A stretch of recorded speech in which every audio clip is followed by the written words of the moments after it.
মোৰ লিটু আছাম চেনেললৈ আপোনালোক সকলোকে স্বাগতম জনাইছোঁ। আজি আমি যাম চিমেন চাপৰি ষ্টেডিয়ামত এখন ডাঙৰ মেলা পাতিছে। মেলাখনৰ নাম হৈছে মীনা বজাৰ আৰু আমি তাত যাম। দেৰি নকৰি গা পা ধুই তেনেহ'লে ভিডিঅ'টো আৰম্ভ কৰোঁ।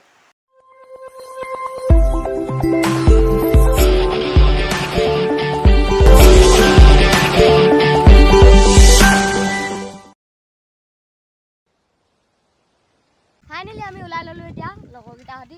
এইকেইটা চব লগৰকেইটা আগত গৈ আছে। তাৰপিছত তাইক ভিডিঅ'টো স্কিপ নোহোৱাকৈ চাই থাকক।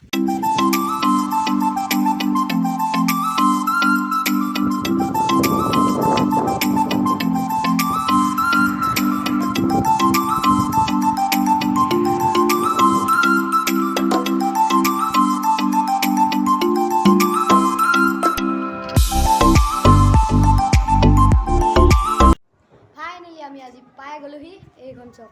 ব'লক আমি সোমাই যাওঁ। আহিয়ে দেখিলোঁ এখন লটাৰী দোকান। কি সুন্দৰ সুন্দৰ বস্তু আছে চক। লটাৰীটো ফুটিব লাগিব আৰু এইফালেও আছে চক।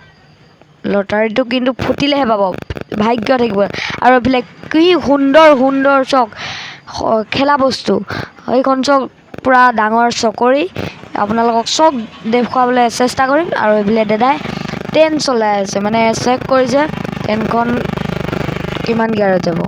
আৰু এইফালে এটা ধুনীয়া চুইমিং পুল আয়োজন কৰিছে চক।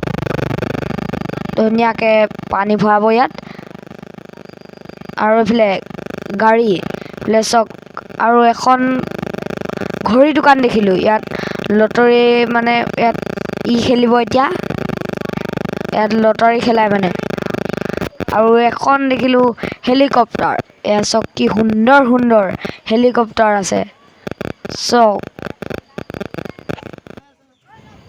আৰু দেখিলোঁ সৰু ল'ৰা ছোৱালীয়ে খেলা ধুনীয়া ধুনীয়া বাইক। তাৰপিছত ময়ো উঠি চাওঁচোন এবাৰ। মেলাত বহুত চালোঁ, চাই ভাগৰ লাগি গ'ল। তাৰপিছত ইমানতে ভিডিঅ'টো সামৰি মাৰিছোঁ। যদি ভিডিঅ'টো চাই ভাল লাগিলে লাইক শ্বেয়াৰ এণ্ড ছাবস্ক্ৰাইব কৰি দিব। জয় আই অসম।